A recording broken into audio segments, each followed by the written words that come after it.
c'est Pierre Bourdieu. C'est Pierre Bourdieu qui est dans les studios de Radio Libertaire et à qui on a demandé de bien vouloir s'expliquer sur un bouquin qui vient de sortir que vous trouverez dans notre librairie au 145 rue Amelot, où vous trouvez aussi votre carte d'auditeur, à Paris dans le 11e, tout près de la République.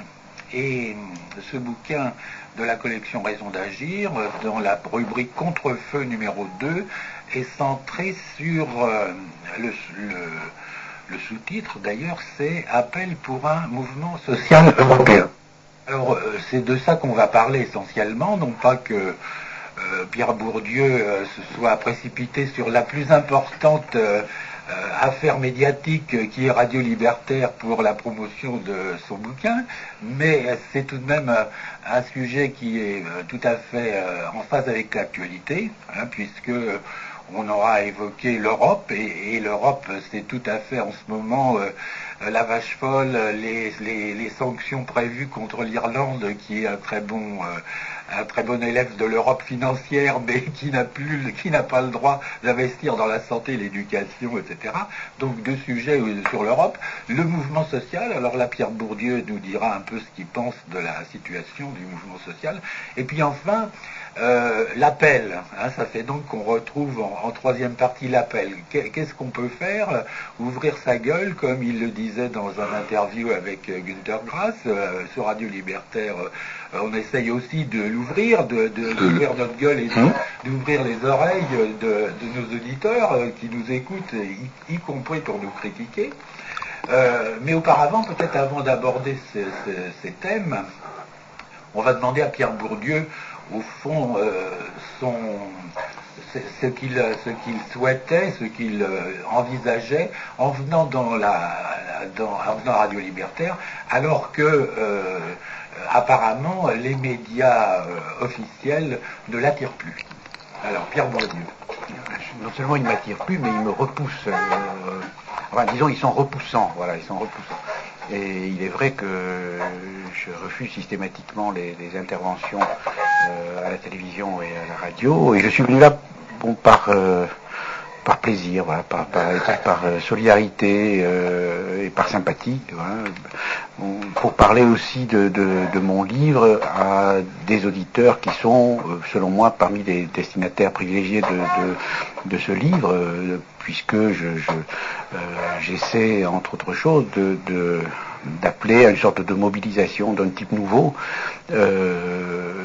selon des formes d'organisation nouvelle à inventer, non centraliste, non autoritaire, etc. Et bon, évidemment, dans un tel mouvement, la tradition anarchiste qui se réveille de plus en plus en Europe, me paraît avoir un rôle important à jouer. Voilà. Et donc je pense que, puisque dans les milieux officiels on parle de public cible, finalement, le public que vous touchez, qui n'est sans doute pas de l'importance de celui que je toucherais si j'avais parlé à France Inter, ce public-là est une cible privilégiée pour moi. Voilà. Ce sont des gens dont j'aimerais bien être entendu, d'une part parce que je pense que c'est parmi eux que ce que je dis a le plus de chances d'être compris, et c'est aussi parmi eux que on peut trouver des gens capables de se mobiliser de cette manière nouvelle, voilà,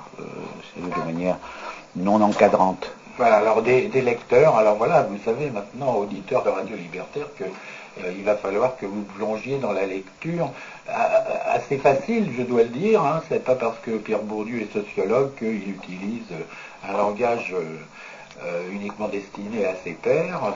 Et donc, mais peut-être puisqu'on parle de ce bouquin qui s'appelle Contre-feu numéro 2 pour un mouvement, appel pour un mouvement social européen, vous pourriez peut-être dire un mot de l'entreprise éditoriale qui a commencé, je pense, il y a quelques années, oui. Et comment vous la voyez se développer, quels sont les autres grands thèmes que éventuellement vous avez envisagé de traiter, puisque nous ici, la Radio Libertaire, on a déjà reçu Serge Alimi, comme on disait tout à l'heure, et Loïc Vacan, l'un nous parlant des médias et l'autre nous parlant des prisons, de la société concentrationnaire américaine, où la prison devient en fait le substitut au chômage ou à la précarité. et où on fait des affaires sur la construction de prisons. Alors juste, Pierre Bourdieu, je voulais rajouter la chose suivante par rapport à cette liste-là, en ce qui concerne les invités, mais aussi, on a parlé de deux autres ouvrages, celui de Frédéric Lordon, au titre évocateur Fonds de pension piège à con, voilà, et puis le mirage en sous-titre de la démocratie actionnariale, et puis aussi celui, je l'ai commenté, de Laurent Cordonnier, Pas de pitié pour les gueux, théorie économique du chômage 2000, et je pense que celui-là en particulier donc était très intéressant, parce qu'on pourrait dire qu'on l'a évoqué avant, tout à l'heure, avant que cette émission commence, les gueux, qu'est-ce que ça serait? En fait, aussi, on parlerait actuellement pas de pitié, on voit le traitement, on en parlait, infligé dans ce monde aux hommes, et aussi le traitement actuel infligé aux animaux, c'est-à-dire le massacre des animaux. On parlait de ferme pour le ministre, en ce qui concerne le salon de l'agriculture. Moi, je parlais tout à l'heure de la ferme des animaux d'Orwell, et c'est vrai que c'est assez inquiétant, c'est-à-dire que là encore, on pourrait dire, puisque le titre de votre ouvrage, c'est Contre-feu 2, qu'il y a réellement, enfin, on en parlera tout à l'heure pour savoir, le définir Contre-feu, ce que ça veut dire vraiment, est-ce qu'il n'y a pas, comme dans la chanson Tout va très bien, Madame la Marquise, est-ce qu'il n'y a pas le feu actuellement, justement, et aussi bien guerre qui existe réelle, guerre militaire, mais aussi guerre économique avec des millions de victimes. Et là, la manière dont on le voit en Europe, on est actuellement justement dans quelque chose de très grave, au-delà même du scandale. Certains ont parlé pour l'Allemagne de l'Holocauste animal, et je crois que ce que je voulais dire dans les et c'est peut-être aussi le fait que vous soyez venu sur Radio Libertaire, l'importance de la situation, la gravité de la situation, et au-delà d'être en colère, ce que vous avez dit, précisé tout de suite en préface de votre ouvrage, j'en suis venu à penser que ceux qui ont la chance de pouvoir consacrer leur vie, en tout cas pour vous, à l'étude du monde social, ne peuvent rester neutres et indifférents à l'écart des luttes dont l'avenir de ce monde est l'enjeu. Voilà. Oui, bon, il y a beaucoup de questions. Je vais commencer par la première, celle qui concerne la série. Vous avez évoqué 3 ou 4 livres dont vous me facilitez beaucoup la tâche. J'en ajouterai un qui est important parce que je pense qu'il fait comprendre beaucoup de ce qui se passe dans le milieu intellectuel. C'est un petit livre qui s'appelle Le décembre des intellectuels et qui a été fait par un groupe de jeunes chercheurs très, très compétents, enfin, qui ont réussi à faire sous une forme très accessible une analyse très rigoureuse des prises de position des intellectuels pendant décembre 95. Et je pense que c'est important parce que ça permet de comprendre ce qui se dit et ce qui ne se dit pas dans les médias. C'est un travail très précis. Ils ont employé des techniques statistiques très complexes. Mais en même temps, ils parlent concrètement. On retrouve les noms propres des gens qu'on entend à la radio, à la télévision, Julliard, etc. Bon. Et ils montrent, enfin, ils essaient de montrer les bases sociales, enfin, des prises de position de ces gens-là. Alors, comme ils sont plus jeunes, ils sont nombreux, ils sont plus inconnus, leur livre a eu moins de visibilité, c'est pourquoi j'insiste. Bon, alors, les autres livres s'inspirent tous de la même intention. C'est-à-dire de faire aussi rigoureusement que possible, et ça je crois que c'est important, parce que une des faiblesses du mouvement social, surtout en France, où il y avait une espèce d'ouvriérisme dominant, qui portait à identifier l'adhésion à un mouvement, à une espèce d'entreprise d'abêtissement. Enfin, beaucoup d'intellectuels entraient au Parti communiste comme on entrait en religion pour s'abêtir. Bon. Pour ces raisons, bon, il y a une coupure qui s'est créée et qui est très funeste, enfin qui n'était pas du tout là aux origines au XIXe siècle, qui s'est créée entre le travail intellectuel, enfin la recherche, la réflexion, la critique, etc., et l'action, l'engagement, comme on dit entre guillemets. Bon. Donc là, il y a un effort pour essayer de mettre au service de tous, dans un langage aussi simple que possible, et ça je vous remercie de l'avoir dit, parce que c'est vrai, c'est souvent un effort très grand, surtout par exemple pour les économistes, des acquis difficiles de la recherche. Bon. Et c'est important aujourd'hui parce que c'est souvent, ou presque toujours au nom de la science, de la recherche, qu'on opprime, paradoxalement. Bon, Dieu sait, je ne dirais pas, bon, il faut faire attention à ce qu'on dit, je ne dirais pas que l'économie est un instrument de domination, mais il y a un usage de l'économie scientifique, enfin, bon, qui en fait un instrument de domination. Et pour se défendre contre cet instrument, il faut se lever de bonne heure. C'est pas facile. Il ne suffit pas de dire oui, tous des cons. Là, bon, il faut travailler. Alors ça, c'est le livre de Cordonnier, qui est un livre extrêmement courageux. Il n'en a pas l'air, mais c'est un homme qui est très compétent, qui connaît très bien l'économie mathématique. D'ailleurs, c'est moi qui lui ai demandé de mettre en note et en bibliographie des références à des équations très complexes, bon, pour que ses collègues sachent qu'il sait de quoi il parle. Bon, et c'est donc un effort pour rendre accessible la philosophie qui est cachée dans des équations à propos du chômage, etc. Bon. Et alors c'est beaucoup de courage parce qu'il faut se farcir les équations et ensuite il faut les jeter, les décrypter et les livrer dans un langage intelligible. Et je peux dire, ce livre a été recommencé 5 ou 6 fois. Pour garder à la fois sa rigueur, etc. Bon. Et là, pardon. Oui, non, je vous en prie. Non, allez-y. Non, je voulais dire, là, c'est Cordonnier, c'est donc démystification de l'utilisation de la science à des fins politiques très précises, c'est-à-dire justifiant la fatalité économique, le libre-échange, etc. Ce que je voulais vous demander, c'est, donc ça c'est la science, d'autres, je disais tout à l'heure, Alimi les médias, d'autres, un autre sujet dans lequel en effet il y a toujours la même volonté d'une part de créer à la fois le doute, de porter des jugements complètement différents de ceux qu'on entend tous les jours ou qu'on lit tous les jours, mais est-ce qu'il y a au fond j'allais dire un espèce de chapeau général, une espèce de vision, ou en tout cas une espèce de morale, de philosophie, de sociologie générale qui inspire le choix de chacun des thèmes qui sont au fond se battre contre cette uniformisation du monde, cette globalisation. Oui et non. Vous jugez pas ça utile? Oui et non. Enfin, je pense que comment dire. En fait, cette philosophie, elle est dans le titre de la collection, mot d'ordre, que je trouve formidable. C'est pas moi qui l'ai trouvé, donc je peux le dire. Raison d'agir. Bon, c'est la raison d'agir. Voilà, il faut avoir des raisons d'agir. On a trop identifié l'action à une espèce de précipitation. On se jette dans l'action et on réfléchit après.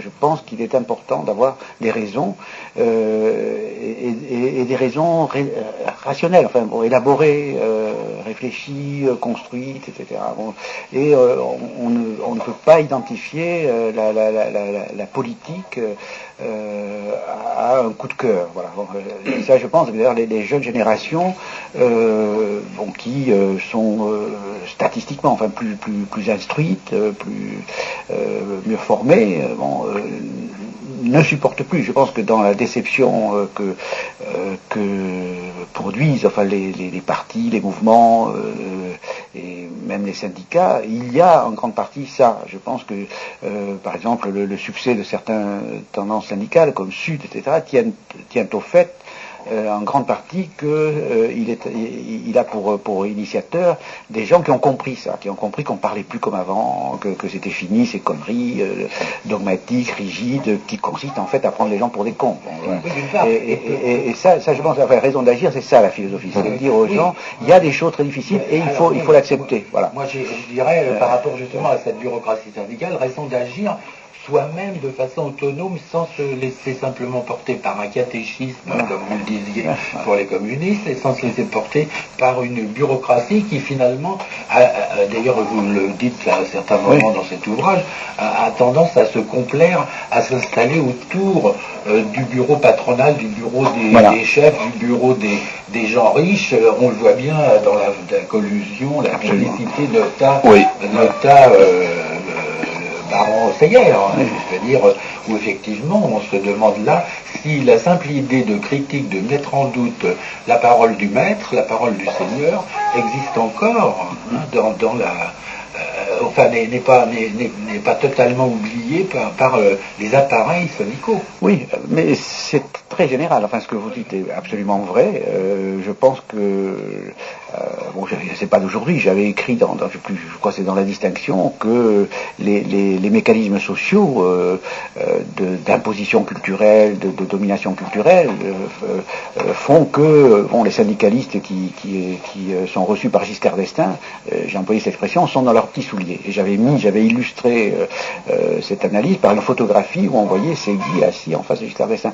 Bon, et je disais une chose qui touchait à des choses très, très profondes. Enfin, je pense qu'il y a des habitudes de classe. Les gens ils ont la manière d'être, enfin, de leur formation. On n'a pas oublié le note-maître du Moyen-Âge. Voilà, exactement. Même quand ils peuvent très bien dire avec la langue des choses subversives et être tout à fait soumis dans leur comportement profond, dans leur inconscient, etc. Et alors, au niveau comment dire, ce qui veut dire d'ailleurs que les compromissions, les soumissions ou les trahisons ne sont pas nécessairement conscientes et cyniques. Bon, c'est bien pire. Souvent, les gens sont victimes des mécanismes sociaux qu'ils combattent et qui agissent encore en eux très profondément. Bon. Alors, et ça, c'est pas seulement les syndicalistes, mais c'est aussi aujourd'hui les intellos, par exemple. Une des choses qui pour moi est particulièrement désolante, on a parlé en 81, les socialistes, je m'appelle Max Gallo à l'époque, disaient le silence des intellectuels. Enfin, ça voulait dire des intellectuels, bon, c'était Foucault, etc., quelques autres, ne disent pas vive les socialistes. C'était ça, qu'ils entraient par le silence des intellectuels. Bon, ce que vous avez signé à l'époque avec, je crois, Michel Foucault, tout de suite 81. Voilà, aussitôt, évidemment, dès qu'on a dit quelque chose, on a trouvé qu'on aurait mieux fait de se taire. C'est tout à fait ça. Bon, donc aujourd'hui, les mêmes, là encore la semaine dernière, sur France Culture, Max Gallo, Finkielkraut, etc., ils ont communié dans la détestation de Vidal Naquet et Bourdieu qui parlaient de l'Algérie. Il me semble que et l'un et l'autre, nous avons quelques titres pour parler de l'Algérie. Ils disent, mais comment ces gens-là parlent de l'Algérie? Ils n'ont aucune compétence. D'ailleurs, nous ne savons rien. Ils commençaient tous leur intervention. Je ne connais rien de l'Algérie, mais tout de même, comment peut-on dire ça? Bon, alors que ça, c'est établi que la responsabilité du gouvernement algérien dans les massacres ne fait aucun doute. Enfin, on le sait depuis 5 ans. Bon, voilà. Mais non seulement, donc, on ne dit rien. Alors là, ça c'est important pour moi. Non seulement une grande partie des intellectuels de cour, ne dit rien, mais quand ils prennent la parole, c'est pour dénoncer ceux qui ouvrent encore un tout petit peu leur gueule. Bon. Et pour donc, autrement dit, l'idée simple il y a une équation intellectuelle égale indépendant, autonome, critique, etc. Bon, cette équation n'est plus admise du tout. On a à se justifier de faire... de ne pas être d'accord, de faire ce qu'on a à faire, quoi. De faire une autre interprétation. Voilà. Alors, juste, Jacques, Pierre Bourdieu, il y a eu des appels, on a des appels téléphoniques. Tout à l'heure, on fera une pause musicale parce que les auditeurs, appellent quelquefois, ils ne sont pas d'accord avec nous, enfin, ou ils sont d'accord, ou ils ont envie de poser des questions. Donc, à peu près à 11h, 11h05, 11h10, donc je dis aux auditeurs, on fera une pause musicale. Comme ça, ils pourront donc poser les questions. Et là, continuer. Alors, non, je voulais simplement faire une petite remarque par rapport à ce que vous disiez sur une forme de confirmation quand vous parliez de théories très savantes en ce qui concerne l'économie. Vous vouliez dire qu'on arrive à démontrer entre guillemets, je verrai scientifiquement, une aliénation. Mais là, moi je voudrais dire aussi une chose, c'est que peut-être qu'on arrive à le démontrer avec la sociologie, mais là encore, par des écrits philosophiques nombreux dans l'histoire, par des réflexions aussi d'intellectuels dans l'histoire, ou aussi les idées développées par les auteurs anarchistes, ce que dit, certaines, en tout cas pour la démonstration, pour Cordonnier, je pense que il me semble que la démonstration, d'accord, elle est faite, mais qu'il y a bien longtemps, comme vous parlez de choses cachées comme la Boétie, avec la servitude volontaire, que ces choses-là avaient été exprimées, c'est-à-dire que les victimes, finalement, participaient à leur propre domination.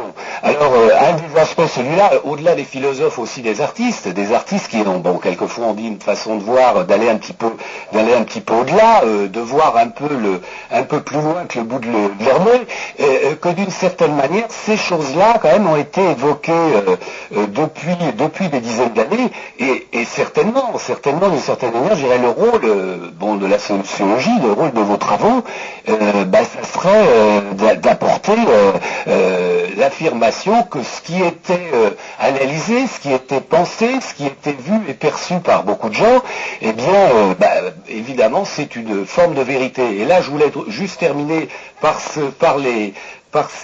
qui vient de se passer là, puisque Chronique Hebdo, c'est une émission d'actualité, on fait le commentaire sur l'actualité, relier ça à l'actualité, et je voyais par exemple les 3 personnes qui viennent d'être nommées au Conseil constitutionnel. Eh bien, là, on est en plein dedans par rapport à vos ouvrages, le premier ouvrage, Les héritiers, la reproduction, et puis la noblesse d'État. On voit qu'il y a Pierre Joxe, et on nous dit, Pierre Joxe, fils d'un ancien ministre du général de Gaulle. On a Olivier Dutillet de la Motte, fils de conseiller d'État, devenu conseiller d'État lui-même, et une 3e personne, Dominique Schnapper, donc qui est la fille de Raymond Aron, je crois elle a été l'élève, entre autres, de Pierre Bourdieu, ce qui nous est dit, et là encore, eh bien, ces reproductions, on voit bien, donc il n'y a pas besoin à mon avis, pour quelqu'un qui verrait ça, là encore, si vos travaux permettraient de voir plus clair et de changer les choses, on s'aperçoit que là, en 2001, eh bien, c'est la reproduction la plus totale au niveau du Conseil constitutionnel. Et alors aussi, un des aspects, on dirait, on va nommer, ça va être une première, une sociologue, parce que peut-être que cette sociologue-là va apporter quelque chose de différent au fonctionnement du Conseil constitutionnel. Voilà, j'ai évoqué un petit peu critique. Votre intervention est parfaite dans mon point de vue pour faire voir ce que nous faisons n'est quand même pas inutile. Parce que on peut dire, pourquoi vont-ils chercher le cas de Cordonnier étant établi, on peut passer à la sociologie. Et je pense que dans ces petits livres, ce que nous essayons de faire, c'est aussi de retraduire de manière telle qu'ils soient accessibles à tous les discours savants que nous écrivons par ailleurs et qui sont réservés à nos pairs, avec tout l'appareil statistique, etc. Alors, cet effort donc de divulgation est important parce que pour que, par exemple, ce phénomène d'héritage que vous avez repéré devienne universellement repérable, c'est un travail. Et je pense qu'il y a 30 ans, vous ne l'auriez pas vu. Ça, je suis absolument, ou votre équivalent, ou peut-être 40 ans, enfin les héritiers ont déjà, j'oublie que je n'ai plus 20 ans. Donc je pense que, par exemple, cette prise de conscience du rôle du système scolaire est quelque chose de très très récent. Et quand on prend toute la tradition du mouvement ouvrier, chez Marx, la tradition libertaire, etc., il reste une grande vénération de l'éducation qui est légitime, une grande vénération de la culture qui est légitime, une grande vénération de la science qui est légitime, mais qui malheureusement entraîne une vénération naïve des savants, des artistes, etc. Il faut qu'on ait Picasso au comité central, etc. Qui fait oublier que, moi je dis des choses très simples que j'ai mis beaucoup de temps à trouver. La science est universelle, l'art est universel, etc. Mais il y a des gens qui ont le monopole de l'universel. Voilà. Alors ça, on disait qu'ils ont le monopole du capital, d'accord, ça s'est dit depuis longtemps. On n'a pas attendu les sociologues. Mais pour dire ça, le monopole universel, je vous assure que ça c'est une conquête importante, scientifique et politique, est difficile à faire, parce qu'il fallait la faire, par exemple, contre moi-même. Je suis un produit du système scolaire, consacré par le système scolaire, etc., etc. Donc j'avais tendance à penser que je ne devais qu'à mes mérites et à mes dons, entre guillemets, parce que c'est ma consécration, ma situation. Et ça, je peux vous dire qu'aujourd'hui encore, ça fonctionne très fort, très fort, et y compris dans le mouvement social. Et par exemple, une des choses, si ce travail politique que nous essayons de faire est utile, c'est que le mouvement social est encore plombé par l'effet du titre scolaire, de l'autorité scolaire, de l'autorité académique. Et si par exemple mon intervention en 95 ça déchaîne une certaine fureur, c'est parce que je transgresse. Je vais apporter en quelque sorte ce capital consacré comme caution à des gens qui sont méprisés parce qu'ils n'ont pas, sous prétexte qu'ils n'ont pas. Alors je finis là-dessus parce que ça c'est très important. Dans les entretiens qu'on a fait dans La misère du monde, etc., on découvre que les gens aujourd'hui, les pauvres, etc., ne sont pas simplement des malheureux, etc., ils se sentent cons. Et tout le système est fait pour identifier réussite à intelligence. Les start-up, l'Internet, etc. Bon, il y a les intelligents qui ont accès à la science, etc., et les pauvres cons qui sont au chômage. Voilà, bon. Alors, on vous dit sans arrêt, il faut avoir des titres scolaires pour pas être au chômage, etc. Bon, ce qui n'est pas faux, c'est statistiquement vrai, mais pas du tout avec ce sens de justification de l'ordre établi qu'on donne à ces faits. C'est pour ça que, alors, bon, je réponds, j'ai fini. En un sens, tout a déjà été dit depuis très longtemps, et rien n'a été vraiment dit. Et il faut le redire tout le temps, parce que d'abord, le discours dominant change tout le temps, bon, ça c'est important, il se modernise beaucoup plus que le discours dominé. Oui, bon, d'ailleurs, et aussi les réalités, les mécanismes changent. Oui, bon. D'ailleurs, sur ce sujet-là, vous citiez en effet la façon dont le système récupère et dont vos pères se sont jetés sur vous parce que vous trahissiez leur cause et en vous traitant de cardinal Ratzinger, mais la perfidie du mécanisme est toujours aussi vivace, puisque je voyais hier que le directeur de Sciences Po avait fait une incursion dans les banlieues, dans les ZEP, pour dire qu'on allait ouvrir sans concours à quelques individus qui serviront de caution les portes de cet établissement. C'est typique. C'est typique. Alors ça, voilà, quand je disais tout à l'heure, les dominants changent sans arrêt. Je pense que c'est un fait triste, mais la sociologie la plus critique est lue par les dominants, beaucoup plus que par les dominés, et beaucoup plus que par les responsables de mouvements de dominés. Bon, ça a changé. Aujourd'hui, ça commence à changer. Mais enfin, les responsables se servent de la sociologie pour faire une forme de démagogie rationnelle. Bon, il y a un autre exemple, ce sont les sondages, qui sont le sondage, c'est une technique statistique tout à fait respectable. Simplement, l'usage qui en est fait à Sciences Po, c'est pas par hasard que le directeur de Sciences Po, le sondage est devenu la forme moderne de la manipulation de propagande. Voilà. La forme la plus Là, c'est une forme très vicieuse, parce qu'on peut arriver à légitimer des choses injustifiables. Alors, donc, oui, que le directeur de Sciences Po, qui a lu Les Héritiers, etc., fasse un discours, on va tout de suite me dire, tu vois, tu as été entendu. Tu as été entendu. Me diront mes collègues conservateurs, tu vois, tu as été entendu. On me dira, tu sais, j'ai parlé dans le Figaro et j'ai dit que l'élite française était trop étroite, comme tu le dis. Mais on dit ça dans le Figaro et on entend, il faut lâcher du lest, c'est comme à Davos, on sait lâcher du lest. Ça fait partie du conservatisme éclairé. Voilà. Et malheureusement, la sociologie souvent est utilisée pour ça. C'est pas la faute des sociologues, mais elle est utilisée comme instrument aussi pas de justification, plutôt d'aménagement des techniques de domination. Voilà. Oui. On va peut-être voilà. passer quelques instants un peu de musique avant d'aborder alors le sujet. Oui. Je vous rappelle que vous êtes sur Radio Libertaire avec Pierre Bourdieu, Gérard et Jacques dans une émission habituelle Chronique Hebdo, et que nous évoquons, là on a parlé de toute une série de thèmes relatifs à la collection Raison d'agir, qui sont des ouvrages tout à fait passionnants, qui sont faciles à lire, on l'a dit, qui ne coûtent que 30 francs, et qui éclairent en quelque sorte d'une façon très, très précise. On va voir que nous, on va voir, oui.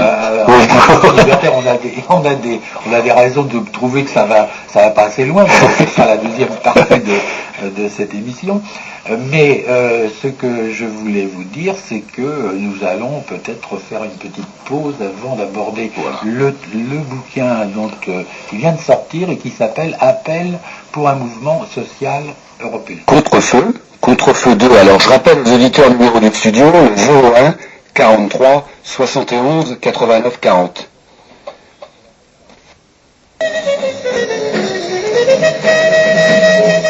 De Libertaire, Chronique Hebdo, Pierre Bourdieu, Gérard, Jacques, dans cette émission consacrée à la fois au travail que la maison d'édition, je ne sais pas si c'est une maison d'édition, mais en tout cas, les éditions Raison d'Agir, la collection Raison d'Agir entreprend avec Pierre Bourdieu, Serge Alimi, etc. On a donné déjà des noms. Et donc c'est sur le dernier bouquin sorti, qui s'appelle Contre-feu numéro 2 pour un mouvement social européen que nous avons l'intention de maintenant, en deuxième partie des d'aborder le sujet. Alors, Gérard, il y avait des auditeurs qui ont...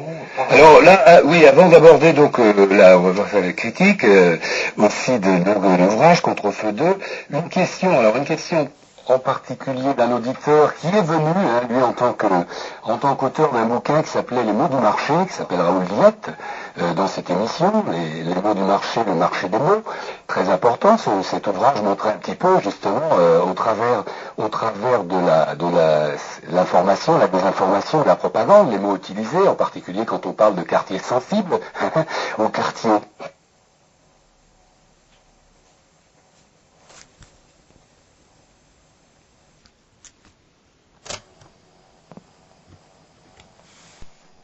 Dans le mouvement de 95, important par rapport aux réactions au plan Juppé. C'est vrai que à cette époque-là, l'intérêt, donc ça avait duré assez longtemps, mais comment dire, comme m'a dit un chauffeur de bus ce matin, malheureusement, ça s'est arrêté. Alors je lui ai dit que j'espère que la prochaine fois, bon coup de sifflet, les gens s'arrêteront pas.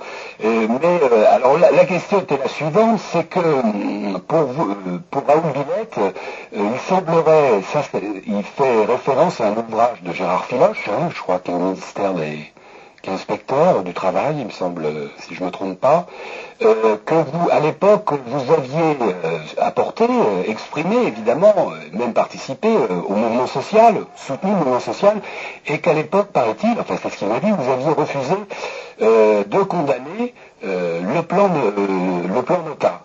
Alors, il veut dire le plan Nota, le plan Juppé, ou le soutien de l'État par rapport au plan Juppé sur la sécurité sociale.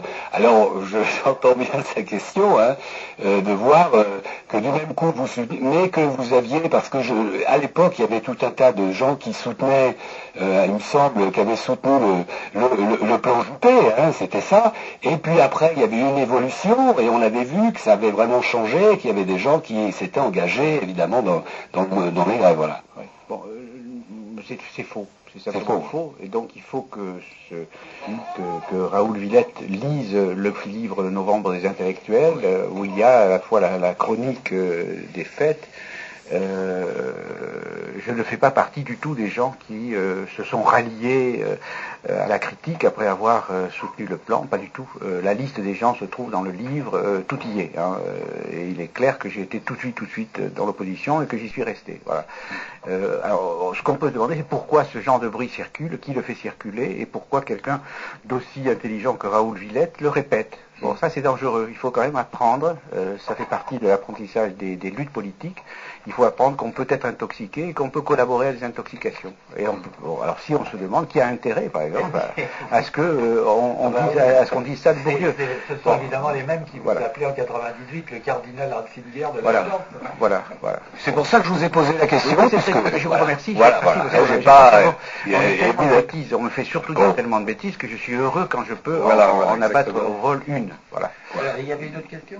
L'autre question, mais ça c'est plus, ça concerne pas directement peut-être l'entretien, donc j'en parle rapidement, qu'avait été évoqué avec tout ce qui s'est passé disparu de Lyon, au travers ce qu'on appelle cette affaire-là, pour les handicapés, le problème de la justice et le problème de la police dans cette affaire justement de Lyon, et paraît-il, il y avait des manifestations, un projet de manifestation, entre guillemets, une sorte de marche blanche qui devrait avoir lieu à la République, à Paris, à 14h, samedi ou dimanche. Donc c'était une demande par rapport à ça.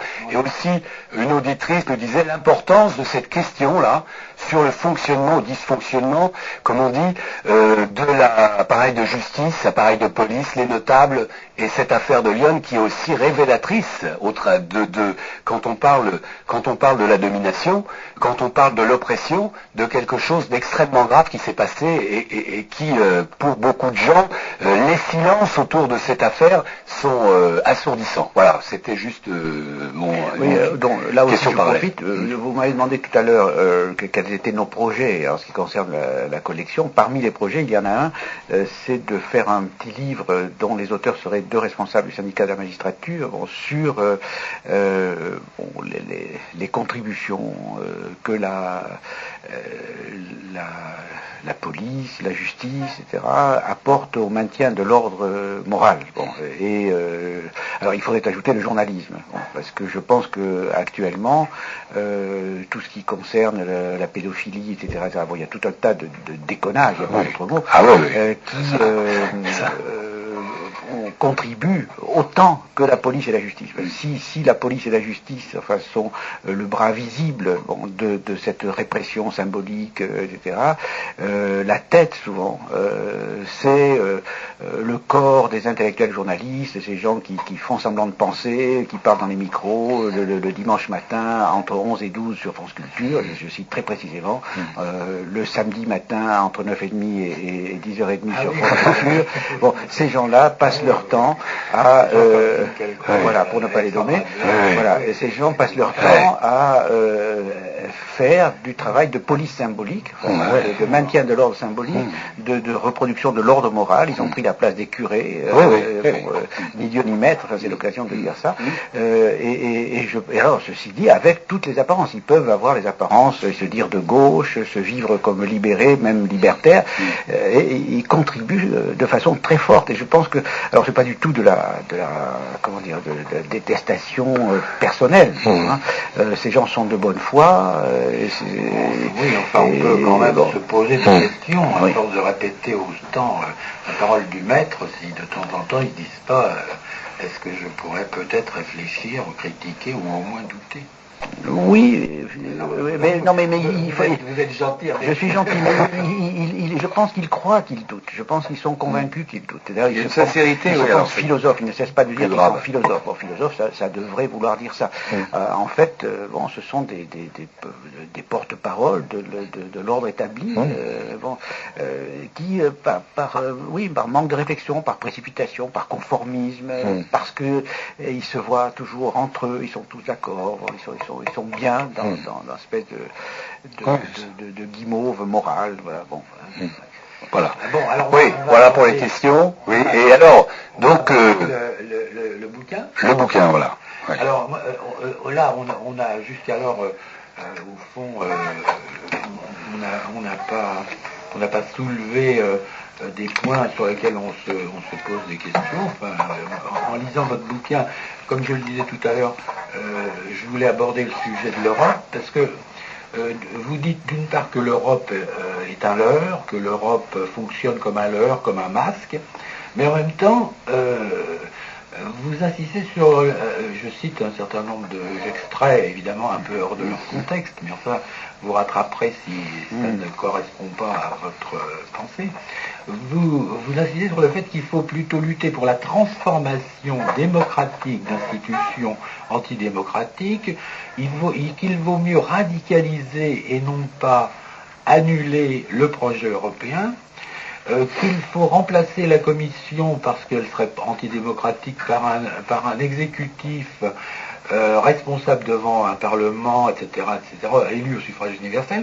Alors, ces trois affirmations qui sont réformistes par rapport à ce que serait un masque ou à l'heure, par rapport aussi à ce que je disais au début de cette émission, l'Europe qui en ce moment, la Commission européenne qui tape sur les doigts de l'Irlande, parce que l'Irlande veut faire des investissements au risque d'une petite inflation qui dépasserait les normes des financiers, des investissements dans l'éducation, dans la santé, dans les transports, hein, c'est ce que dit la presse, alors que l'Irlande a un excédent budgétaire, alors que l'Irlande a un taux de chômage de 4%, enfin, qui est donc le moins élevé de l'Europe, eh bien on lui dit, vous vous lancez dans un investissement de ce type, ça va provoquer de l'inflation, par conséquent il faut que vous arrêtiez immédiatement de penser à vos transports, à votre éducation et à votre santé. Et puis enfin, mais ça on va peut-être pas y revenir en détail, l'Europe de l'agriculture, qui est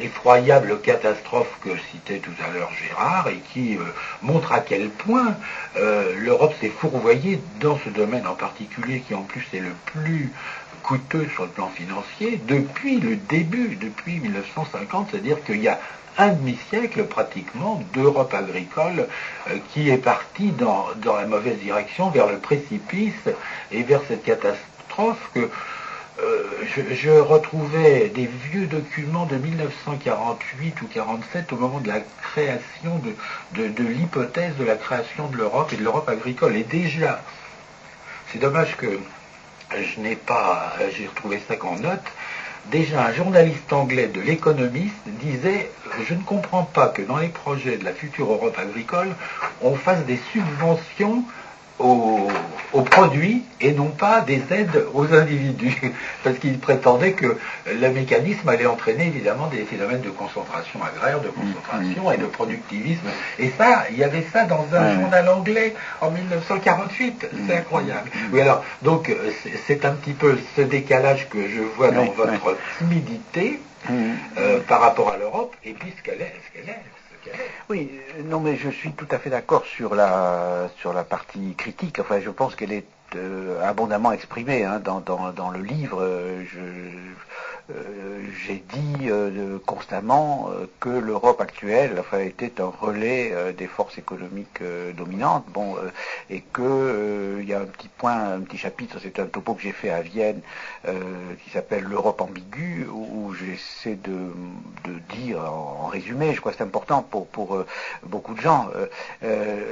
Beaucoup de gens sont partagés. On a identifié l'adhésion à l'Europe à l'adhésion à la modernité et la résistance à l'Europe, à la résistance à la modernité, à l'archaïsme, au conservatisme, etc. Et il est vrai que les gens qui combattaient l'Europe ne se caractérisaient pas par une grande modernité. Bon, c'était Pasqua, Seguin, Le Pen, bref, les nationalistes absurdes. Bon, donc, alors, je disais, il y a deux Europes, et l'une sert à cacher l'autre. Il y a une Europe autonome par rapport aux États-Unis et peut-être plus par rapport aux forces économiques dominantes, qui s'accrocherait à ses traditions politiques, syndicales, à sa tradition de welfare state, enfin pour le sauvegarder, qui s'accrocherait à ses traditions de solidarité avec le tiers-monde, enfin, etc. Bon, voilà, cette Europe-là fait encore marcher beaucoup de gens qui se disent pour l'Europe, croient encore à cette Europe-là. Mais cette Europe cache de plus en plus mal une autre Europe qui qui n'est que une sorte d'appendice, voilà, un appendice associé par des accords de libre-échange avec les États-Unis. Au fond, l'Europe est un peu comme ce qu'est déjà le Canada, c'est-à-dire, voilà, c'est un appendice. Bon. Et alors ça, je pense que très peu de gens le voient aujourd'hui. Je pense qu'il y a un certain nombre de découvertes. Enfin, on voit déjà le cas de l'Angleterre, qui à lui seul est une sorte de vérification expérimentale. Enfin, bon, là, je voyais hier un Anglais qui me disait, ben oui, nous avons tous les inconvénients d'être associés aux États-Unis sans avoir aucun avantage. Nous n'avons que les accidents de chemin de fer, les épidémies, etc., etc. Bon, voilà. Donc on commence à voir ça. Alors, les choses que vous dites là à propos de l'Irlande sont tout à fait exemplaires, mais bizarrement, personne ne les relève. Bon, l'histoire de l'Irlande, je ne connais pas, peut-être je ne lis pas les journaux à longueur de journée, mais un commentateur qui a dit, mais est-ce que c'est ça l'Europe? Les gens ne peuvent même pas, lorsqu'ils se conduisent en bons élèves de la classe européenne, puis on parle toujours comme ça dans les journaux, ils n'ont même pas le droit de placer leurs bons points. Bon, et dans des directions qui sont interdites par les accords internationaux, parce que, bon, alors il faut détruire le système scolaire. Alors ça, on ne vous le dit pas. On ne dit pas que les bons élèves de la classe sont ceux qui détruisent le système scolaire, comme les Anglais, qui détruisent le système de santé, comme les Anglais, qui détruisent le système de transport, comme les Anglais, autrement dit, qui mettent leur propre pays, comment dire, à plat, socialement. Bon, voilà, bon. Alors, cette dualité de l'Europe rend le combat politique à propos de l'Europe extrêmement difficile. Bon, c'est pour ça que, il m'a paru qu'il était important de donner un objectif, de dire, mais, bon, il n'y a rien de mal à dire, premièrement, que c'est pas au niveau national que se passent les combats, bon, et que une part des combats qu'on mène à l'échelle nationale sont des mystifications, parce que nous combattons des gens qui en fait sont déjà asservis. Hein, ils sont au fond des fantoches, quoi, ce sont des gouvernements fantoches. Les gens qu'on voit à la télé, Chirac, tout ça, bon, sont des strawmen, enfin des hommes de paille. Bon, voilà, bon. D'ailleurs, Chirac, ça lui va très bien la définition. Il de le voir se promener hilar un peu partout en France, voilà. Au salon de l'agriculture, pour voir qu'il est ça, quoi, l'homme de paille. L'homme de paille. Bon, alors il y a ça, donc ça, je pense que là-dessus, il faut être ferme et clair. Bon, et malheureusement, encore aujourd'hui, les mouvements sociaux, les mouvements syndicaux, etc., n'ont pas suffisamment pris conscience de ça, pour des raisons qui tiennent au fait qu'ils dépendent de l'État tel qu'il est. Les journaux dépendent par les subventions, les syndicats dépendent par les subventions, il y a les traditions c'est ça, ce que vous voulez dire. Et leur cerveau a été étatisé. Voilà.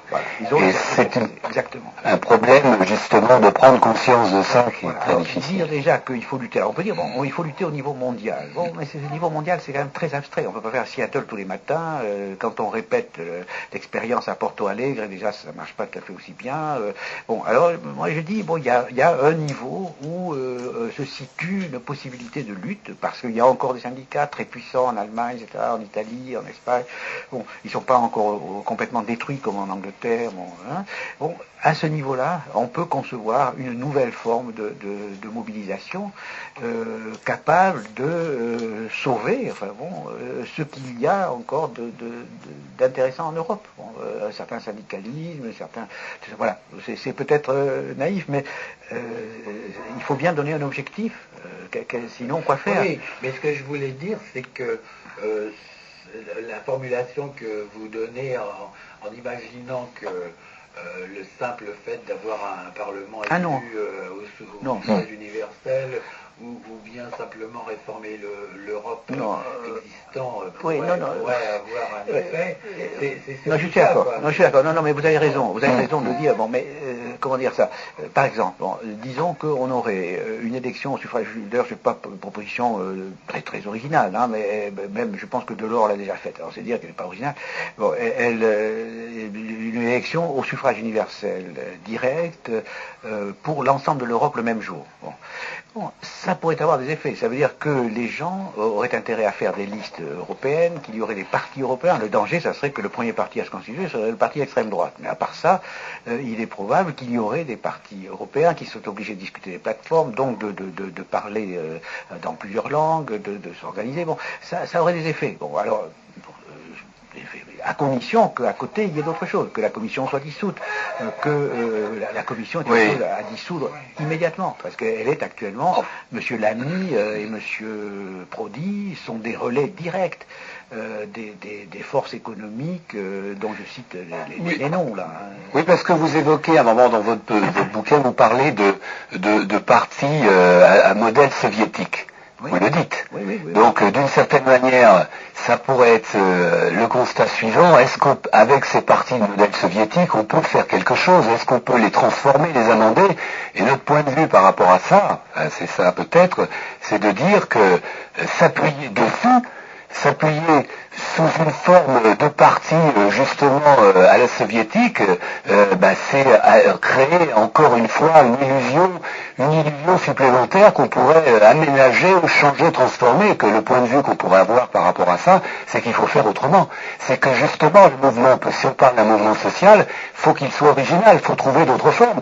Et ce qui a servi et qui est usé, à mon avis, jusqu'à la corde, penser qu'on pourra réformer ce mode de fonctionnement, les personnes à l'intérieur, et gagner, moi ce que je pourrais dire, gagner un petit peu de temps, mais gagner un petit peu de temps qui au contraire, risquerait de se retourner contre ceux qui sont en train de lutter, qui veulent réellement une transformation radicale des sociétés. Donc je ne vois pas comment on peut essayer cet aménagement-là, comme vous le dites vous-même, de parti, de fonctionnement complètement archaïque. Juste un mot, le mot de parti n'est pas prononcé dans ce livre, ou alors c'est vraiment bon. Et si vous regardez, c'est important.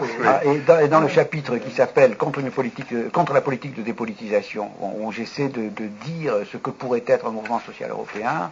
Bon, il y a trois forces, le mouvement social, coordination ouverte, etc. C'est-à-dire, comment dire, je dis que ces mouvements, les mouvements actuels, ont des traits communs, proches en cela de la tradition libertaire. Ils sont attachés à des formes d'organisation d'inspiration autogestionnaire, caractérisées par la légèreté de l'appareil, et permettant aux agents de se réapproprier leur rôle de sujet actif. Mais voilà.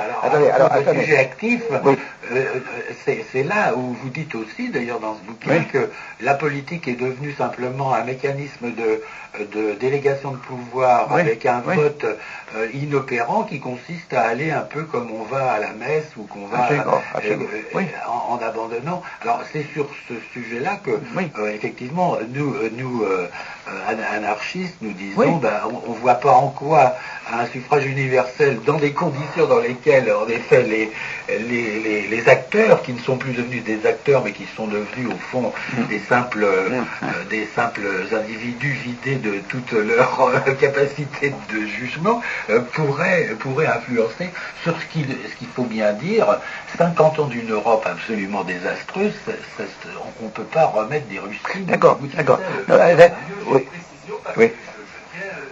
Page 59, page 59, qui est dit, vous dites, perpétue la tradition des partis de type soviétique. Oui. Donc voilà.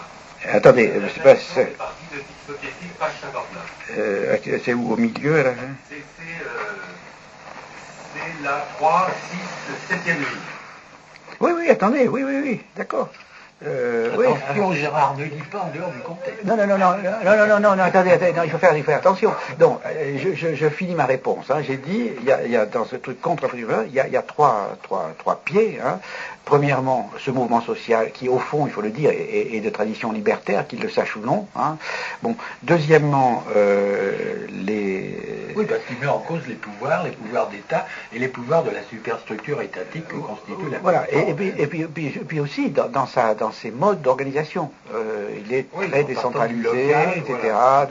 Voilà, et c'est pas seulement, il est très anticentraliste, il est très, vigilant en ce qui concerne toutes les formes de concentration du pouvoir, toutes les formes de délégation. Alors à ce propos, vous avez évoqué tout à l'heure la tradition libertaire. Il y a un texte de moi dont je demande à ce qu'il soit inscrit dans cette tradition. C'est dans un livre qui s'appelle, je vais pas retrouver le chose dite. Voilà, il y a un chapitre qui s'appelle La délégation, où je décris ce qui n'a jamais été fait sérieusement, ça je dis bien, ni par Proudhon, ni par tous les gens que vous pouvez invoquer, le phénomène, le mécanisme de délégation. Bon, et je fais un modèle tout à fait général, et je mets, alors ça serait très bien pour ni Dieu ni maître, le modèle du prêtre. Bon, je dis que le modèle de base de la délégation, c'est toujours le prêtre qui pense pour vous, et qui dit, c'est la formule de Robespierre la plus monstrueuse de l'histoire, je suis le peuple. Bon, le délégué est celui qui usurpe. Bon, et j'analyse ce mécanisme. Donc je ne suis pas du tout suspect de complicité avec ça. Et donc si je dis les partis de type soviétique, bon, je dis que malheureusement, je dis qu'une partie de ce qui existe actuellement comme forme de mobilisation, comme instrument de mobilisation, perpétue ces traditions. Bon, je pense par exemple que le Parti socialiste français, c'est ça. Voilà. Le Parti communiste, bien sûr, mais le Parti socialiste français, qui s'est constitué dans sa forme actuelle sur le modèle du Parti communiste, perpétue les structures de type soviétique, reposant sur un abus de délégation permanent, une espèce d'abus. Bon, voilà. Donc, attendez, je n'ai pas fini. Oui, c'est ça. Donc j'ai dit il y a 3 pieds. Premièrement, le mouvement. Deuxièmement, les syndicats, qui ont des tas qui sont plombés par des tas de facteurs d'inertie, alors que je décris la dépendance à l'égard de l'État, les subventions, les habitudes, les cerveaux qui sont étatisés, comme disait tout à l'heure, etc. Oui, puis vous écrivez aussi, la Confédération syndicale européenne est un lobby bien tempéré. Voilà. Oui, mais bon, et alors je dis le 3e pied possible, c'est les chercheurs. Alors j'ai pas beaucoup d'illusions malheureusement, mais bon, je pense que mon idée c'est de faire une combinaison détonnante, c'est-à-dire que ces gens, alors évidemment il faut les faire tenir ensemble. Et pour le moment, il y a eu des petites tentatives, les États généraux, etc. Ça tient pas bien ensemble, ça bloque, mais peut-être que à l'échelle internationale, c'est mon espoir, une partie des mécanismes des forces d'inertie pourra être affaiblie. Voilà. Mais par ailleurs, il y a d'autres difficultés. Oui, puis alors quand même, on l'a dit, vous l'avez dit tout à l'heure, il y a le fait que on ne peut pas mettre là non plus, qu'on ne peut pas mettre les intellectuels, les écrivains, tous dans le même panier. Il n'y a pas une classe homogène. Bien sûr. De la même façon pour les chercheurs. Bien sûr. Tout à l'heure, vous parliez de l'instrumentalisation des chercheurs. Et vous parliez de la police, notamment. Eh bien, je remarquais dans un ouvrage, je ne sais pas si vous y faites allusion, qu'il y a un institut des hautes études. Alors c'est pas celui en sciences sociales, c'est celui de sécurité intérieure. Oui, c'est ça. Et que c'est que vous parliez de ceux qui sont à la tête et qui en effet distillent le vocabulaire. Absolument. Alors là c'est un très très bon exemple. Cet institut est un très très bon exemple. Il y a des gens qui sont cyniques, qui sont mais il peut même y avoir des gens très bien. Bon, pour des raisons que je suis prêt à expliquer du point de vue des chercheurs, parce que c'est important. Actuellement, la situation des chercheurs est très difficile. La sociologie, à la différence des mathématiques ou même de l'économie, les économies ne font guère pour la plupart de recherches empiriques, la sociologie scientifique, ça coûte cher. Bon. Et pour faire des enquêtes statistiques sur des gros échantillons, etc., il faut de l'argent, d'une part. D'autre part, il faut aussi l'accès à des objets. Bon, si vous voulez étudier la police, comment faire? Si vous voulez étudier la justice, alors il y a une partie des gens qui peuvent être en société civile, il y a des gens très bien que je respecte, de très très bons sociologues, qui peuvent en échange de la caution qu'il donne en participant à ces institutions, obtenir des subventions pour faire des recherches, souvent critiques. La situation n'est pas simple. Hein.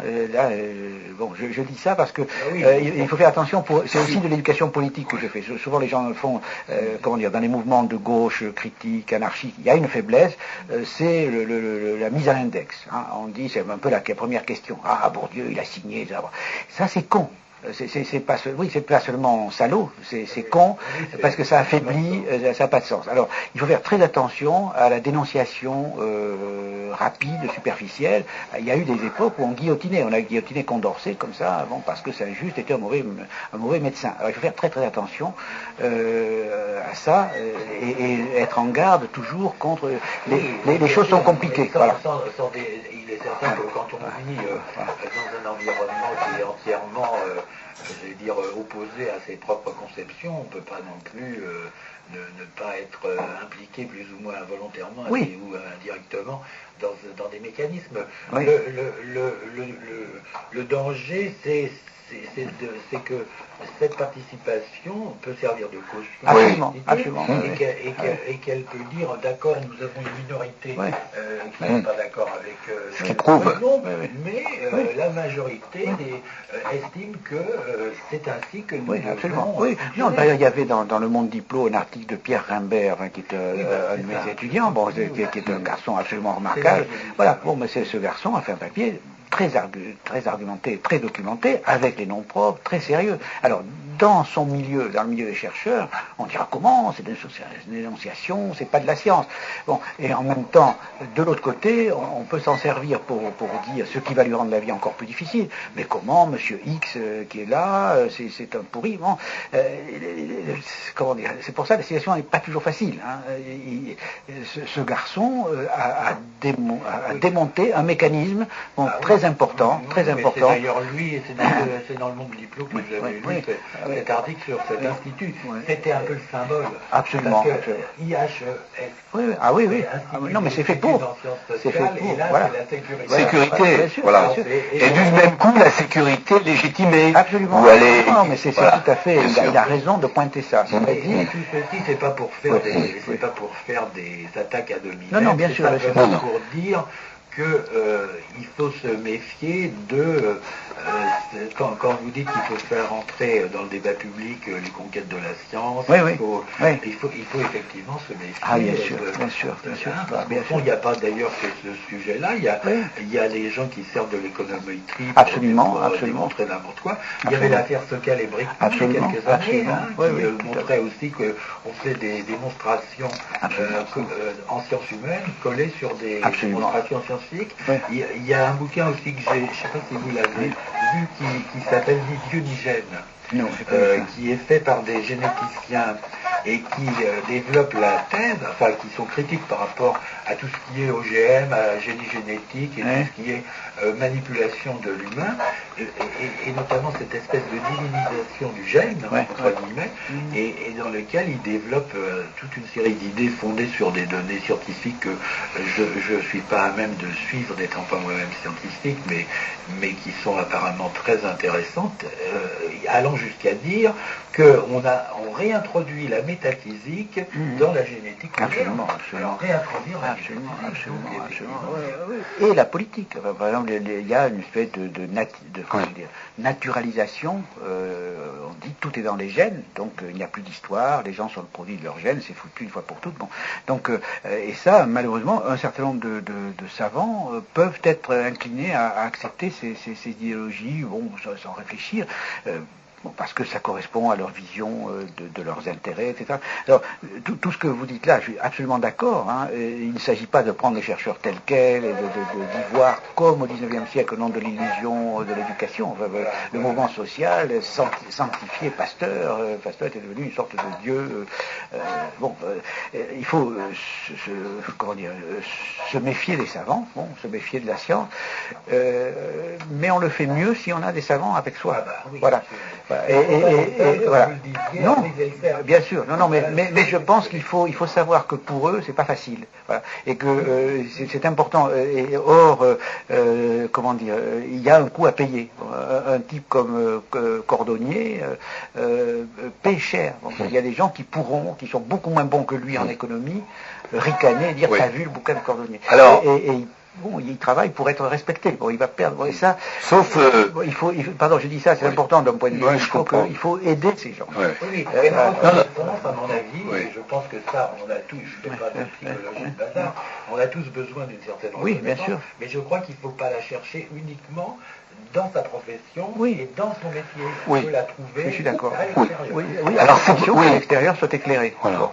C'est pour ça, c'est ce que je veux dire. Je veux dire, à condition que l'extérieur sache comprendre que, bon... non.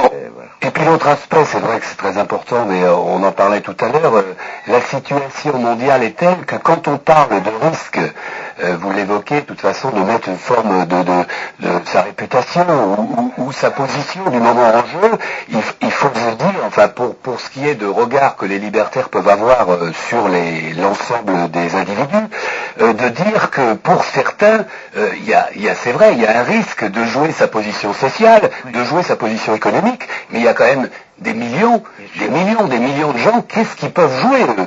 Voilà. Et c'est ça qu'il faut voir, que quand même en jouant sa propre position sociale et sa propre position économique, elle est encore relativement confortable par rapport c'est évident, parce que j'accorde ça complètement, vous avez tout à fait raison de rappeler ça, mais il faut quand même rappeler, dire, bon, il y a des gens qui sont dans la misère grave, bon, et c'est presque ridicule d'évoquer la misère du chercheur par rapport à cette misère-là. Même plan. Cela dit, il ne faut pas oublier cette misère du chercheur, parce qu'elle peut être génératrice de choses très graves. Bon, et je pense que c'est pas par hasard que, par exemple, une partie des formes les plus atroces de la pensée, enfin bon, les pensées extrémistes, d'extrême droite, etc., s'enracinent dans cette misère-là. C'est pas la misère des misérables, c'est la misère des misérables relatifs, la misère des chercheurs. C'est ce que vous avez dans votre ouvrage, pour la misère du monde. Voilà, et moi je pense que c'est pour ça que cette misère-là, il faut l'isoler, il faut la comprendre,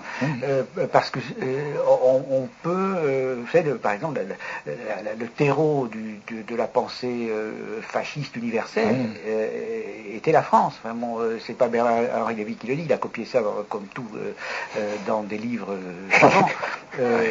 J'ai tenté qu'il les ait lus, enfin bon, peu importe.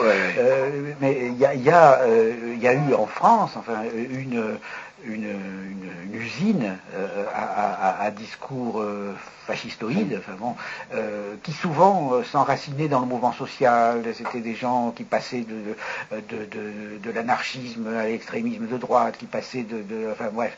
Bon, et ça, c'est en grande partie parce qu'on ne comprend pas cette misère-là, cette souffrance-là, bon, qui est une souffrance de privilégiés, relatif. Oui, mais vous croyez que c'est lié vraiment quand même à une aristocratie de la connaissance?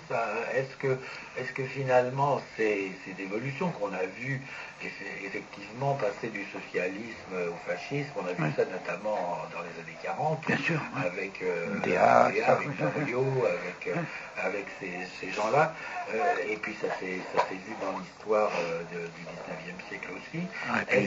Après 68, c'est au fond un phénomène de populisme, un phénomène qui veut que les grandes idées, les grandes utopies qu'on ne voit pas se réaliser pendant qu'on est en vie, on est prêt à suivre n'importe quel général boulanger pour les voir plus ou moins se matérialiser en ayant abandonné à la fois la morale, l'idéal, pour simplement une action, un activisme, et puis on débouche sur ce qui a été les faisceaux italiens, le nazisme hitlérien, ou bien simplement l'action française, les croix de feu en 1936.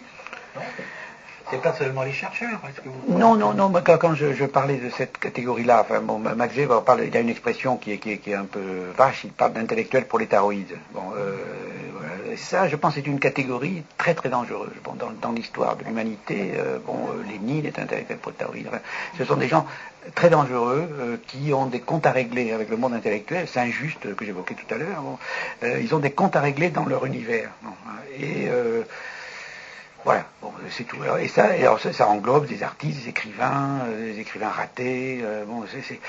Voilà, il faut savoir que ces choses-là sont toujours présentes. Enfin, je pense par exemple vous avez dans le monde intellectuel actuel, je ne veux pas citer de nom propre, là ça serait trop vache, des gens qui ont des trajectoires comme ça, hein, qui sont passés du catholicisme d'extrême gauche à la pensée de droite presque extrême, et qui disent dans les journaux tous les jours, toutes les semaines, des choses terribles, enfin bon, qui sont autant dirigées contre eux-mêmes, contre leur propre une sorte de haine de soi, voilà. Et ces gens-là, qui sont statistiquement très peu nombreux, c'est pas un grand, sont très importants historiquement. Voilà. Oui, et puis ils ont une audience. Voilà, ils peuvent faire beaucoup de mal. Bon, mais peut-être qu'ils ne méritent pas qu'on en parle autant. Oui, parce que voilà. Puisqu'on parle en effet de ces comment on pourrait dire, de la façon dont les gens qui présentent leur thèse, leur philosophie, cette présentation peut avoir des aspects détournés ou peut évoluer ou peut être simplement de l'opportunisme. Est-ce que vous avez vu un bouquin qui concerne directement le sujet dont on parle?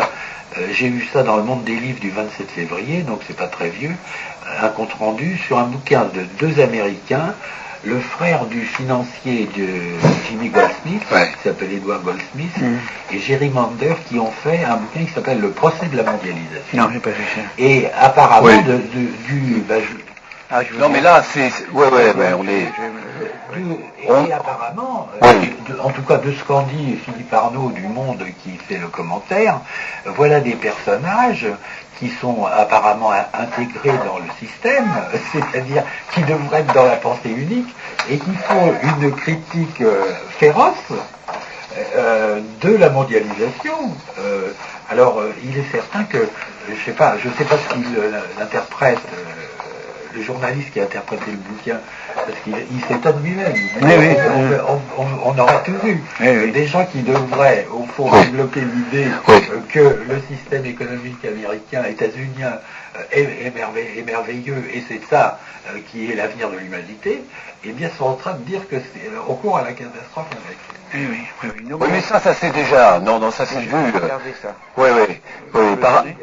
Alors voir dans quelle forme aussi ils peuvent prendre ça, ou d'un seul coup il y aurait une prise de conscience et un changement total de leur appréciation, et puis aussi être sur une critique, mais pas pour aussi, encore une fois, la critique de la globalisation, comme on dit, ou de la mondialisation, mais pas avec les mêmes arguments, qui peut être une autre... bon, alors à voir ça. Alors, il reste Pierre Bourdieu 5-6 minutes, peut-être Jacques aussi un sujet, enfin bon, on en a évoqué. Moi j'avais regardé un petit peu un numéro des sciences humaines, cette revue mensuelle, qui en partie, il y avait une dizaine de pages, de mai 2000, c'est pas très vieux, sciences humaines, et c'était justement le titre Le Monde selon Bourdieu, donc on vous voit sur la couverture, et là, dedans, alors bon, on parlait tout à l'heure de chant, on va pas, il reste trop peu de temps, évoquer le vocabulaire, on parlait du vocabulaire bourdieusien, enfin dedans, comme capital, chant, habitus, violence symbolique, très important, on n'a pas le temps de développer.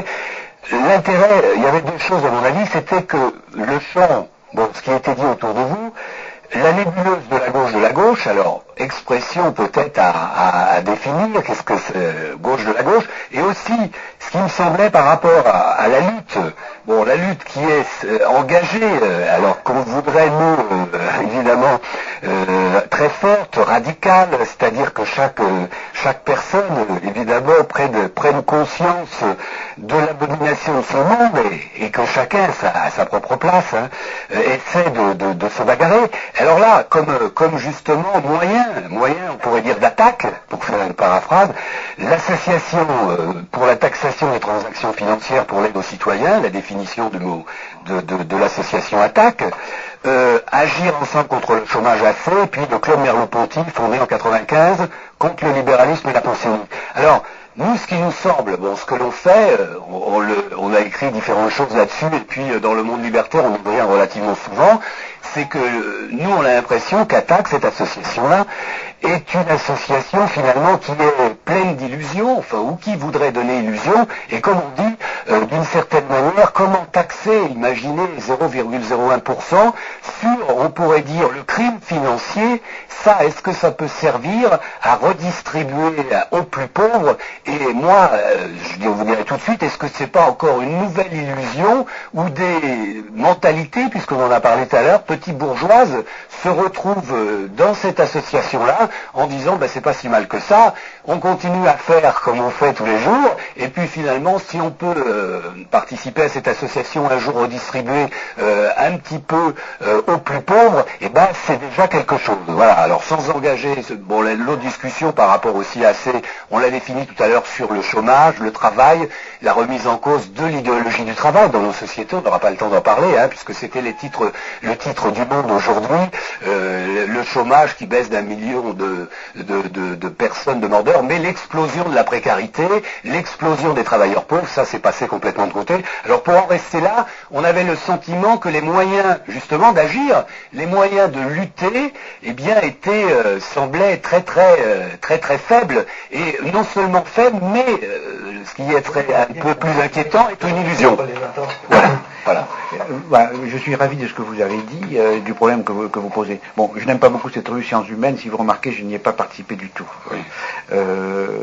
Parce que c'est assez superficiel et pas très sérieux.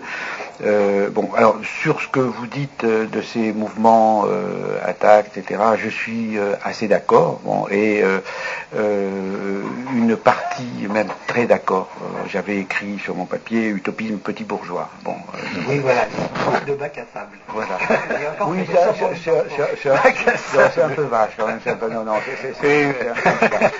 Enfin bon, il faudrait voir un peu les bases sociales, dans quel milieu ça marche. En tout cas, c'est pervers comme raisonnement. Oui, non. Plus on spécule, oui, d'accord. Oui, en plus, voilà, sur le crime. De toute façon, voilà, moi, pour vous, comment dire, vous avez dit tout à l'heure que dans mon propos, là, à propos de l'Europe, etc., il y avait quelque chose d'un petit peu réformiste. Bon, alors, c'est vrai que ça...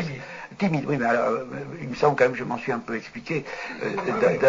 Dans mon intention, ce que je propose là-dedans, et qui n'est pas simplement du papier, il y a des actions, oui, ça c'est important que je le dise, des actions, ça marche, il y a des réunions de travail, il y a une réunion à Vienne, il y en aura une autre à Athènes, cette idée de mouvement social européen c'est une utopie en marche, voilà, bon. Mais elle est tout à fait de notre ordre. Enfin, elle consiste à dire il y a dans le monde européen des gens, des anarchistes, des trucs de tout ça, qui ne sont pas contents du monde tel qu'il va, qui sont en colère, révoltés, etc., qui sont des vrais militants, déboussolés, qui sont mécontents de ce que font leurs centrales syndicales, sans parler de leur parti et de leur gouvernement, etc. Ces gens-là sont un peu des pros, sans être des mandataires corrompus de la résistance. Et ces gens-là, en s'organisant, peuvent devenir une force réelle de contestation, qui peuvent exploiter des accidents comme celui de la vache folle et dire, voilà, faire prendre conscience des accidents de chemin de fer, etc. Élever la conscience, qui peuvent... alors, un des grands problèmes est les journalistes. Et ce mouvement social ne pourra réussir dans l'état actuel des rapports de force symboliques que si les journalistes sont au moins mis dans le coup malgré eux, ou si possible avec eux. Donc il faut opposer des moyens d'agir vrais. Voilà. Alors, ces moyens d'agir vrais, il faut chercher dans le réel. Et on ne peut pas se contenter de rêver d'actions imaginaires, verbales. par lesquels on se fait plaisir sans changer grand-chose. Voilà. Oui, non, je crois que ce qui est intéressant, en effet, c'est la recherche d'idées nouvelles. D'ailleurs, vous le dites vous-même. Et donc, tant qu'on est à décortiquer des situations inacceptables, à expliquer les raisons d'une révolte, je pense qu'on peut lancer des idées, même si en effet ce sont des idées encore qui ne sont pas entièrement formalisées, qui ne reposent pas sur des démonstrations mathématiques, mais qui sont autre chose. Voilà. Je crois que c'est dans ce sens-là qu'on trouvait que c'était un peu timide. Oui, non, alors attendez, une autre raison, hein, la partie critique est plus développée que la partie constructive. Une autre raison est que, et ça c'est pas du tout c'est à la fois une conviction profonde politique, enfin, si je crois à quelque chose, et en même temps un constat scientifique. On ne peut plus bâtir des mouvements sociaux sur les modèles anciens. Non. On ne peut plus. Ces mouvements anciens ne peuvent servir qu'au maintien de l'ordre par la musique. Donc, il faut inventer tout à fait autre chose, mais pas simplement des idées. Les gens croient qu'il faut inventer des idées. Il faut inventer des modes d'organisation dans lesquels s'inventent les idées. Ça, c'est peut-être l'idée la plus importante de ce bouquin, que je rabâche tout le temps. Je dis, il n'y a plus de maître à penser, je ne suis pas maître à penser, je me sers de ma connaissance du monde social pour dire la première invention est organisationnelle. Oui, mais alors là... Alors on ne dira pas aussitôt l'Internet. Attention à ne pas créer un nouveau parti. Non, pas du tout. Non, mais c'est...